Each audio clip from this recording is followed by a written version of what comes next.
Prazer estar com vocês aqui para falar desse tema que, mais uma vez, é colocado diante de nós. Vim correndo de um outro compromisso agora, que está falando também de Previdência.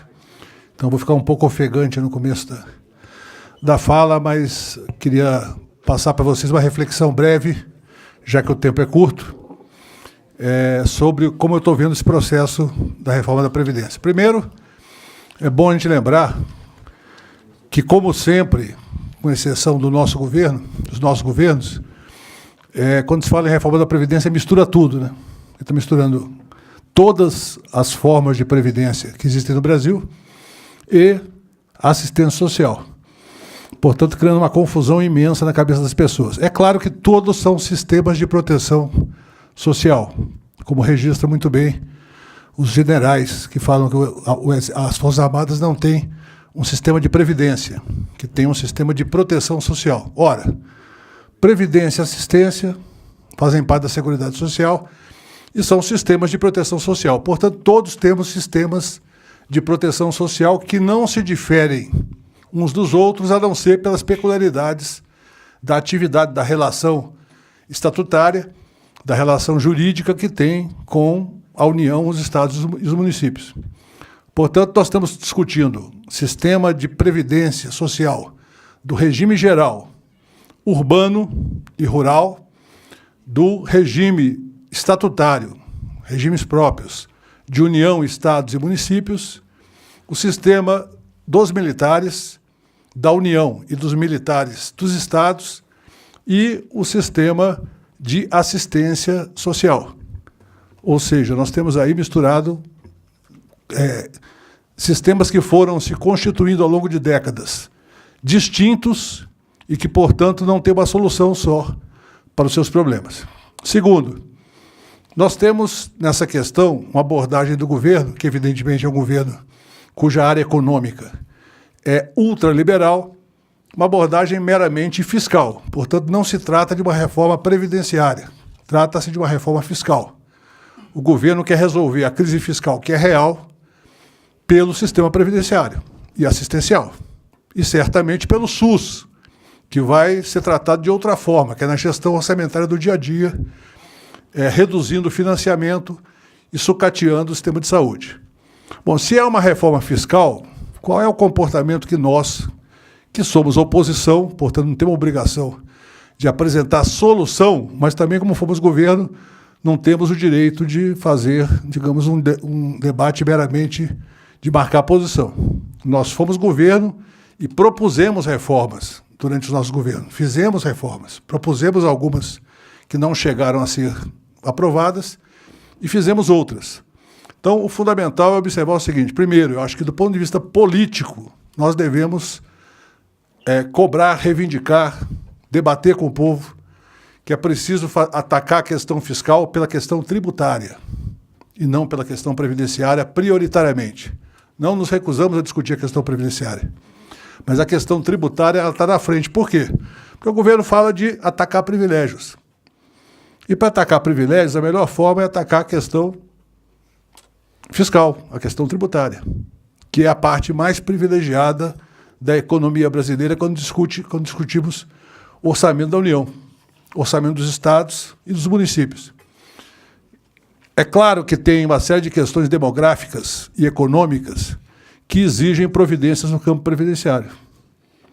Por exemplo, nós sabemos que quando a Constituição foi aprovada, a expectativa de vida média do brasileiro era 65 anos.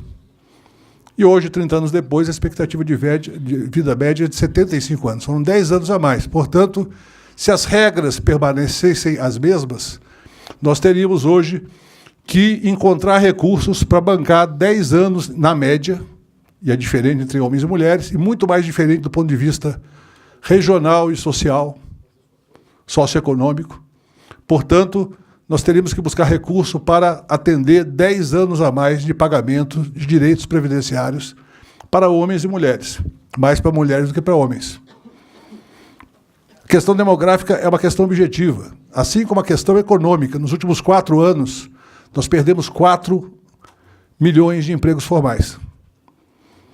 Se você multiplicar pelo número de trabalhadores que contribuem para a Previdência e tiver uma relação com a alíquota de contribuição patronal e pessoal, você vai ver que nós estamos perdendo por ano mais de 35 bilhões de reais de contribuições previdenciárias.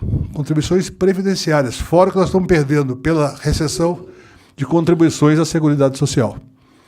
Portanto, discutir previdência social nesse marco significa que é preciso discutir um programa de recuperação econômica, que a ilusão liberal de que ajustar o fiscal vai resolver o problema do desenvolvimento é meramente uma ilusão.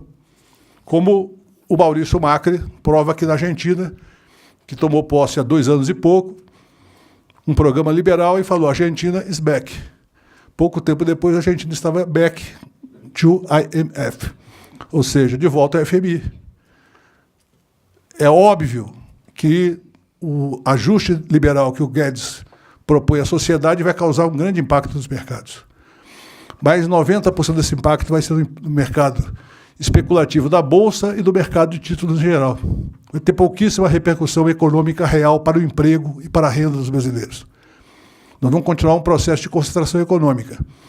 Então, do ponto de vista político, quero reforçar aqui, nós poderíamos fazer uma abordagem técnica da Previdência para discutir os seus problemas internos, e podemos discuti-los como forma de demonstrar que nós não temos compromisso nem com privilégio, nem com distorções previdenciárias, mas que nós temos objetivamente um entendimento diferente de como enfrentar a crise fiscal.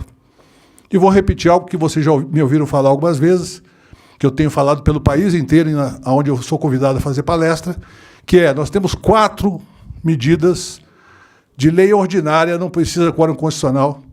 Aliás, 3 de lei ordinária e o outro uma resolução do Senado, que é o fim da isenção de dividendos, 70 a 80 bilhões por ano, que não são arrecadados, porque o senhor Fernando Henrique Cardoso, lá atrás, em 95, decidiu isentar o imposto de renda da pessoa física dos dividendos.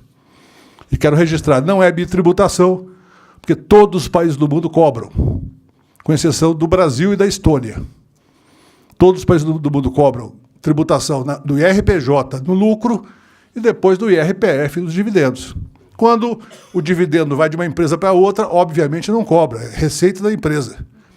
E depois é tributado quando distribuído, eventualmente, para pessoas físicas. Segundo, o fim da jabuticaba, da distribuição de juros sobre capital próprio, que retira base tributária do IRPJ e da contribuição social sobre o lucro líquido.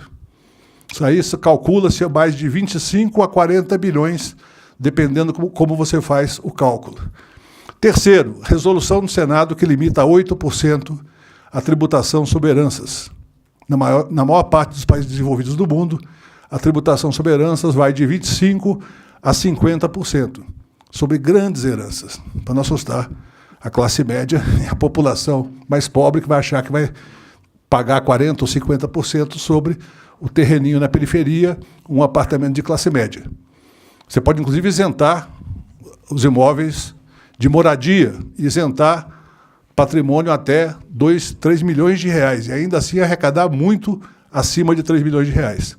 E, por fim, isso é uma resolução do Senado, não precisa nem votar na Câmara. Só no Senado, votando isso daí, cada governador pode, na sua Assembleia Legislativa, calibrar a alíquota. Vai ter gente que não vai querer aumentar muito, outros vão querer aumentar bastante.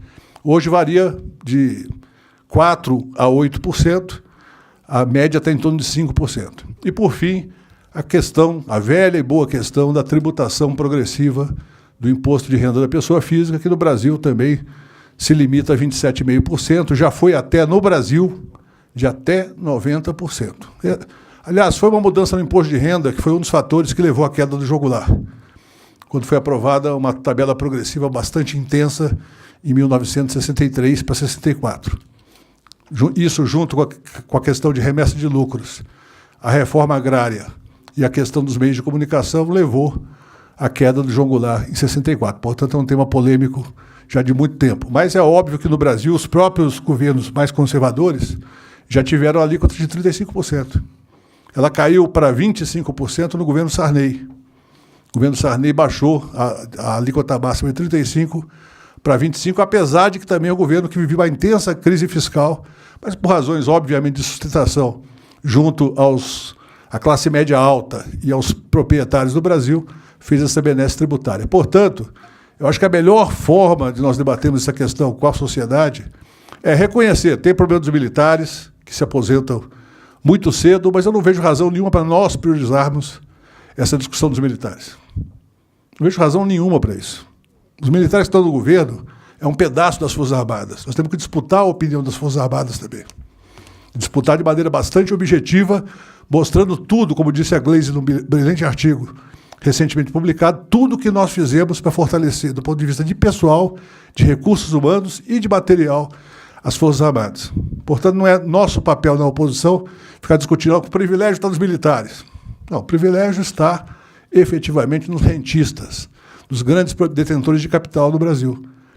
Assalariado, pode ter distorção aqui ou ali, mas aqui entre nós, chamar assalariado de privilegiado é o fim da picada, né? Ainda mais para nós. Vamos entrar nesse tipo de briga, tentando criar algum tipo de contradição interna. Tem distorções no serviço público? Claro que tem. Tem distorção no próprio regime geral? Tem. Nós temos que lembrar, que muita gente não lembra, quando fala essa questão da Previdência, que quem colocou o teto do regime geral fomos nós, com a reforma de 2003 e a aprovação do FUNPRESP em 2013. Colocamos para quê? Para evitar que o Estado financie de maneira desequilibrada quem ganha mais do que o teto do regime geral. E foi uma medida justa, justíssima, ainda que alguns servidores se sintam prejudicados por conta disso.